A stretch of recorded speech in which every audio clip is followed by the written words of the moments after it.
Why they want کہ یہ ملک خانہ جنگی کی طرف بڑھ جائے.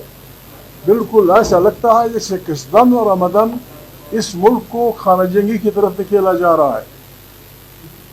اتنی بڑی افواج، اتنے بڑے ادارے، اتنے بڑے خرچ و اخراجات. کل پرسوں، چونکہ آپ کو جغرافیہ کا علم نہیں ہے، راڑا شم بالکل میدانی علاقہ ہے. راڑا شم جب لائی سے آپ چلتے ہیں پنجاب کی طرف، بالکل یہ میدانی علاقہ ہے. نئے خطرناک پہاڑ ہے. ایک ڈپٹی کمشنر، دوسرا ڈپٹی کمشنر، ہارڈلی اگر وہ وہاں پہنچنا چاہے خود بھی زیادہ سے زیادہ آدھے گھنٹے میں پہنچ سکتا. وہاں 11 بجے عام راستہ روک کے جو پرائیویٹ بسیں چلتی ہیں بچوں کو، لوگوں کو اتارا کہاں کے ہو کیسے نہیں ہو، یہ تماشا 11 بجے سے صبح 4 بجے تک جاری رہا ہے. ودن 10 منٹس تمام ذمہ وار لوگوں کو اتنا دے دی گئی ہے. ڈپٹی کمشنر ہو جو بھی ہے. یعنی آج تو زمانہ بہت وہ ہے، ہوم منسٹر یہ جس چیز کی حکومتیں یہ بناتے ہیں 2 نمبر کی، اس کا نتیجہ یہی ہوگا انسانوں کو اتار کے قتل کرنا، پھر گاڑیوں کو آگ لگانا. آپ اگر وہ علاقہ دیں کہ اگر کوئی لنگڑے لولے بھی بھاگ جائیں، کوئی وہاں سے بھاگ نہیں سکتا. They can be arrested. اگر مارنا نہ چاہیں تو آپ ان کو وہ کر سکتے ہیں. خیبر پختونخوا کے قبائلی علاقے میں جو تماشا جاری ہے، ہمیں تو دکھ ہو رہا ہے. پتہ نہیں اس پارلیمان کی ضرورت ہے یا نہیں ہے. میں تو کبھی کبھی اپنی افواج پہ شک پڑتا ہے کہ آپ کس خوشی میں. یہ جو علاقے ہیں جہاں یہ لوگ مارے گئے ہیں، یا جہاں دکھی کوئلہ نکلتا ہے وہاں سے، بالکل پلین علاقے ہیں. ہر ٹن پہ میں بول رہا ہوں 240 روپے FC کو دیے جاتے ہیں کہ آپ اس کی سیکورٹی رکھیں.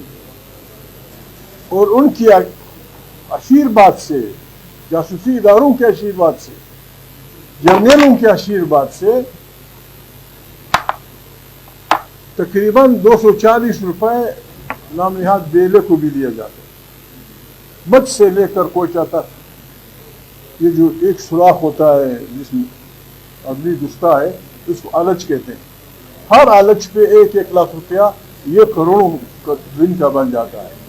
وہ ان کی آنکھوں کے سامنے دیے جاتے ہیں. ان حالات میں پتہ نہیں ہم کہاں اس ملک کو لے جا رہے ہیں. ہم کرنا کیا چاہتے ہیں؟ یہ ملک ہمیں پیارا ہے، یہ ملک ہمارا ہے، ہم نے اس کے چلانا ہوگا. دہشت گردی کے نام پہ آپ دہشت گردی کو سپورٹ کر رہے ہیں، مطلب کیا؟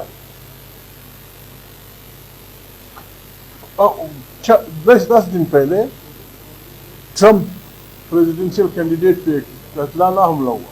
ودن 2 days جو ذمہ وار تھے اس کی سیکورٹی تھے، انہوں نے استعفیٰ دے دیا.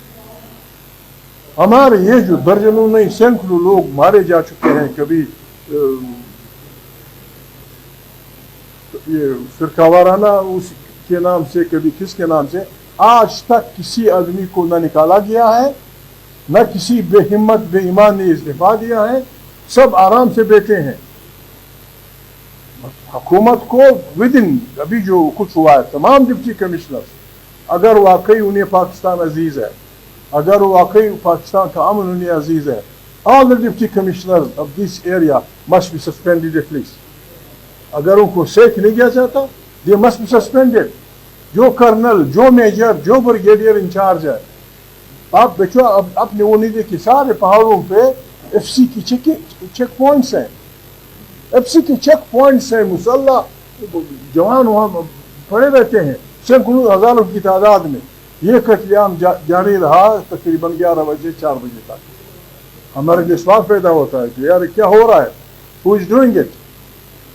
ان کو یہ پڑھی ہے کہ ہم نارکوٹکس کی بات ہو رہی تھی، کسی نوٹس میں محترمہ نے سوال کیا تھا کسی شریف آدمی نے کہ ہمارے بچے